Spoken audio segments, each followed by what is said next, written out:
Assalamualaikum warahmatullahi wabarakatuh. Yang terhormat Bapak Muhammad Salim MAG selaku dosen matkul Bahasa Indonesia. Teman-teman, gimana kabarnya? Semoga semuanya baik ya. Oke, di video kali ini kami akan menjelaskan tentang plagiarisme. Untuk semuanya, videonya dilihat sampai akhir ya, agar ilmunya bisa tersampaikan dengan baik.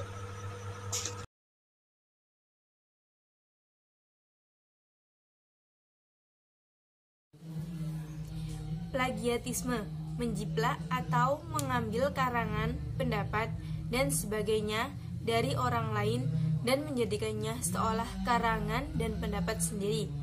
Dalam KBBI tahun 2008 disebutkan bahwa plagiat adalah pengambilan karangan atau pendapat dan sebagainya milik orang lain dan menjadikannya seolah-olah karangan atau pendapat sendiri. Menurut Peraturan Menteri Pendidikan RI Nomor 17 Tahun 2010 dikatakan bahwa plagiat adalah perbuatan sengaja atau tidak sengaja dalam memperoleh kredit atau nilai untuk suatu karya ilmiahnya tanpa menyertakan sumber secara tepat dan memadai.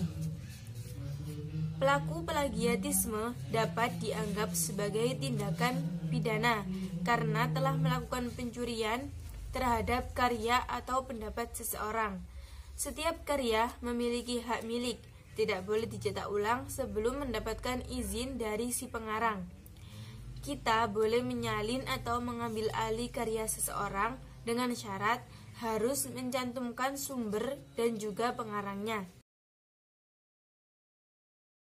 Tipe-tipe plagiarisme ada 4.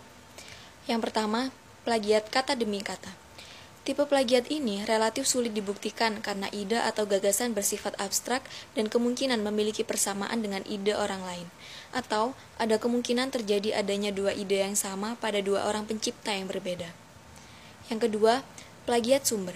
Plagiat tipe ini memiliki kesalahan yang fatal karena tidak menyebutkan secara lengkap referensi yang dirujuk dalam kutipan. Jika sumber kutipan itu merujuk seseorang sebagai penulis yang terkait dengan kutipan, maka penulis tersebut harus turut serta disebut. Ini tentu sikap yang fair dan tidak merugikan kepentingan penulis tersebut serta kontributor-kontributor lainnya. Ketiga, plagiat kepengarangan.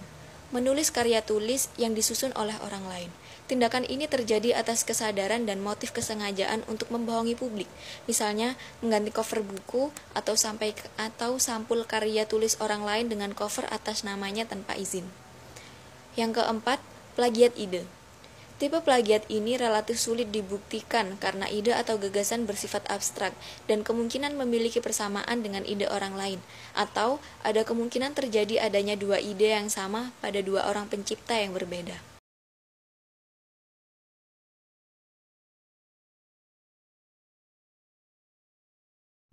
Teknik dan implementasi dalam penggunaan parafrase. Yang pertama adalah membaca. Jika kalian ingin mengutip kalimat atau isi dari sebuah karya, maka kalian harus membacanya terlebih dahulu. Kalian bisa membacanya lebih dari satu kali, jika kalian belum menemukan apa makna yang sebenarnya. Yang kedua adalah catatlah. Kalian harus mencatat apa-apa saja yang penting atau yang menurut kalian penting yang perlu kalian catat. Bukan semuanya dicatat, tapi hanya hal-hal yang penting saja. Yang ketiga, kalian harus membuat teks versi kalian sendiri tanpa melihat versi aslinya ya.